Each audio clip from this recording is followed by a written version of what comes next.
Ladies and gentlemen, basketball fans, casual hoop watchers, and people who only remember Jeremy Lin because their grandma bought them a Linsanity t-shirt in 2012. Well, today's video is spicy because the unthinkable has just happened. Jeremy Lin has been banned for doping.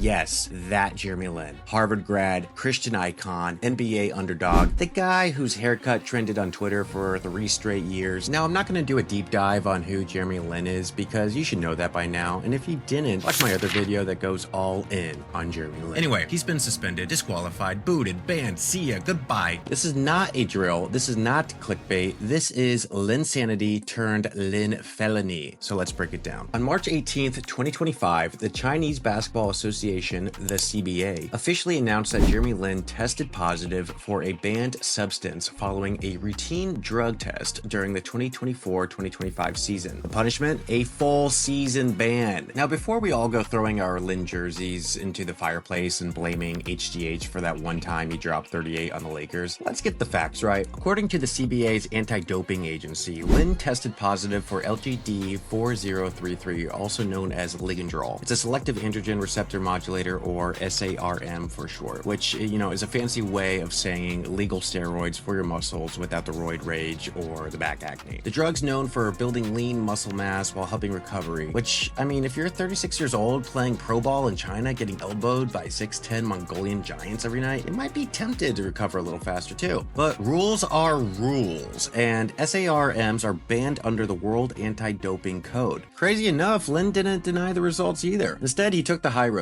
In a heartfelt post on his Chinese social media, he said, quote, "I've always respected the game and my body. This was an unintentional mistake due to a supplement I took. I accept the league's decision." Dang, he owned it. No PR dodge, no someone spiked my protein shake conspiracy, just straight up my bad. That's oddly refreshing in 2025. Still not sure though on what he meant by unintentional mistake. So the reaction was intense, to say the least. When the ban dropped, the internet went nuclear. Twitter, X, was divided. Half the users were like, "No, not Jeremy Lin, my childhood is ruined." And the other half were like, "Wait, Jeremy Lin still plays basketball?" So now for my American fellows, you may be thinking, how is this a big deal? It's the CBA, okay? It's not the NBA. Well, to truly grasp the magnitude of this situation, let's delve into the Chinese Basketball Association for a second. The CBA isn't just a minor league. Oh no. It's a basketball juggernaut. With a massive fan base, the league boasts impressive viewership numbers. While the exact figures fluctuate, major CBA games can attract millions of viewers, rivaling some NBA games in terms of audience size. Can you believe that? Financially, the CBA is robust. In 2015 and the 2016 season, the league generated approximately $116 million in revenue. So if you factor in that the league has been growing in popularity every year since then, I'd imagine the league is bringing in well above $200 million by now, annually. Financially, speaking of money, the average annual salary for foreign players in the CBA ranges between $1 million to $3 million. Domestic players earn less though, with a maximum salary cap of approximately $900,000 per year. Wow, that's still a lot of money. The highest paid player in CBA history is Kenneth Faried. Remember him from the NBA? He reportedly signed a deal worth $4.4 million per year with the Zhejiang Lions. Jeremy Lin, during his tenure with the Beijing Ducks, earned a reported $3 million annually, placing him among the top earners in the league. Lin's not a top earner though because the CBA wanted to be nice. No. They're giving him the bag because he's easily one of the most recognizable international players to ever play in the CBA. He's basically the Steph Curry of Beijing. His face is on cereal boxes, streetwear brands, and probably some shampoo bottles. So when a high-profile player like Jeremy Lin faces a doping ban in such a prominent league,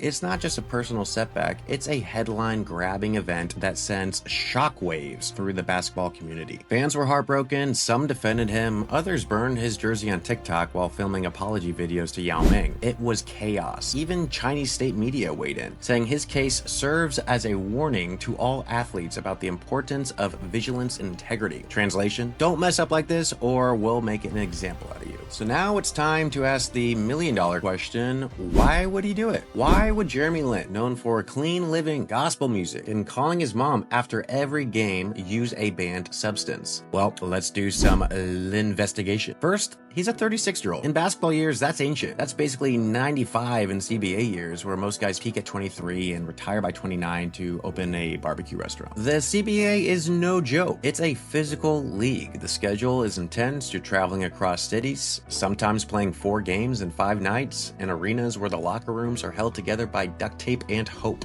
If your body isn't recovering fast enough and you still want to compete at a high level, you might maybe take a shortcut. Even if it was accidental, maybe from a tainted supplement or an unregulated recovery shake, it still counts. And finally, there's pride. Jeremy Lin is a competitor. He's not out there to collect a paycheck and call it a day. He's still out there trying to prove himself. In his mind, maybe this was his last dance. But instead of going out like Jordan, he went out like Lance Armstrong, maybe minus the yellow bracelets too. So is this the end for Jeremy Lin? Look, Lin's legacy is complicated now. For years, he was the face of underdog perseverance, the nerdy guy who crossed up John Wall and dunked on everyone's assumptions. And to be fair, this one doping incident doesn't erase everything. He didn't punch teammates or throw soup at assistant coaches. He's not on trial for, this is more of a dang, really? Than a lock him up. But it will be on his Wikipedia page forever. That hurts. Not just because of the ban, but because Jeremy Lin was one of the few wholesome players left in the game. He was like the Mr. Rogers of basketball, if Mr. Rogers could shoot threes and speak fluent Mandarin. It's not all negative though. Jeremy hasn't publicly announced yet any intentions to retire following this suspension. And there have been no confirmed reports indicating that any of his sponsors have dropped him due to the suspension. So he's still primed for a comeback. In the CBA, that is. Probably not the NBA. So to Jeremy Lin, we're disappointed, but we're not done cheering for you. You brought us joy. You brought us magic. You even made Skip Bayless say he's the real deal, which is arguably the most unnatural thing Skip has ever said.